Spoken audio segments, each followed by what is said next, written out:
5 राज्यों में से 3 राज्य हैं, उत्तर प्रदेश, पंजाब और उत्तराखंड, हिंदी भाषी क्षेत्र। तो आपको पहले पंजाब की बात करते हैं। 3 पार्टियां मुख्य रूप से मैदान में हैं, भारतीय राष्ट्रीय कांग्रेस, आम आदमी पार्टी और अकाली दल। इसके अलावा बीजेपी है पर उतना नहीं है। आपको क्या लगता है कि कौन सी पार्टी लीड ले सकती है इस बार पंजाब में? उसके बाद मैं यूपी पे आऊँगा। मैं पंजाब में मुझे लगता है कि थोड़ा हंग असेंबली की तरफ जा सकता है, लेकिन सिंगल लार्जेस्ट पार्टी मुझे अभी भी लगता है कि कांग्रेस ही होगी।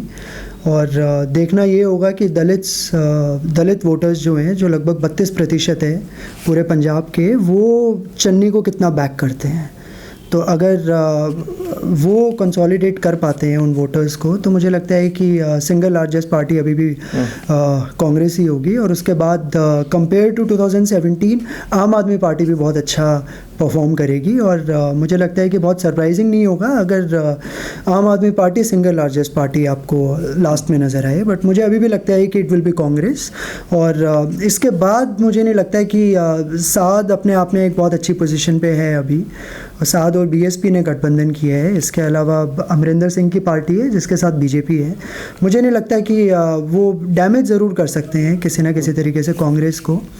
आम आदमी पार्टी को उतना नहीं, कांग्रेस को ज़्यादा। बट मुझे नहीं लगता है कि उनका डबल डिजिट में भी फिगर होगा। उत्तर प्रदेश की बात करें तो उत्तर प्रदेश में आपको क्या लगता है, क्योंकि फाइट बहुत टफ बताई जा रही है, आपका आंकलन?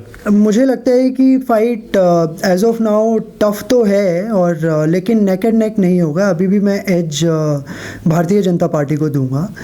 हालांकि पिछली बार जितनी सीट्स आई थी उससे काफ़ी कम होंगी, लेकिन they will have comfortable majority. और सपा और आरएलडी का गठबंधन मुझे लगता है कि बहुत अच्छा है, बहुत अच्छी रणनीति है ये। और काफ़ी छोटी छोटी पार्टीज़ अखिलेश यादव अपने साथ लाने में सक्षम हुए हैं, अभी तक सफल हुए हैं।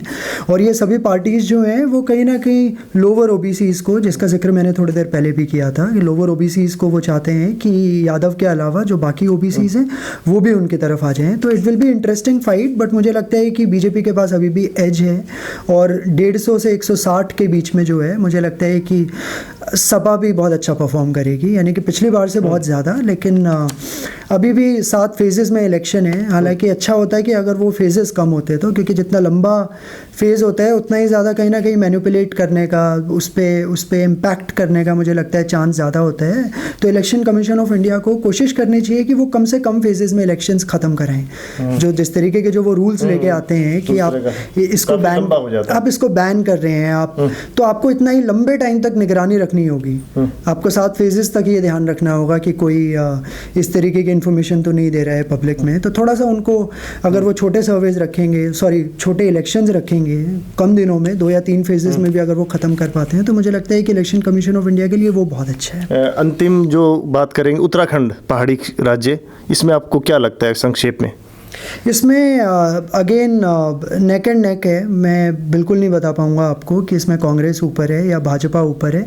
भाजपा ने 3 सीएम ज़रूर बदले हैं, लेकिन ये मान लेना कि भाजपा के तो अब कोई चांस नहीं है। और क्योंकि उन्होंने 3 सीएम बदले हैं, इस वजह से जो है लोग खुश नहीं हैं, नाराज़गी हैं। और आज के टाइम पे जो है वो कांग्रेस को ही वोट देंगे। तो मुझे लगता है कि वो गलत होगा। दोनों के बीच में काफ़ी अच्छी फाइट है।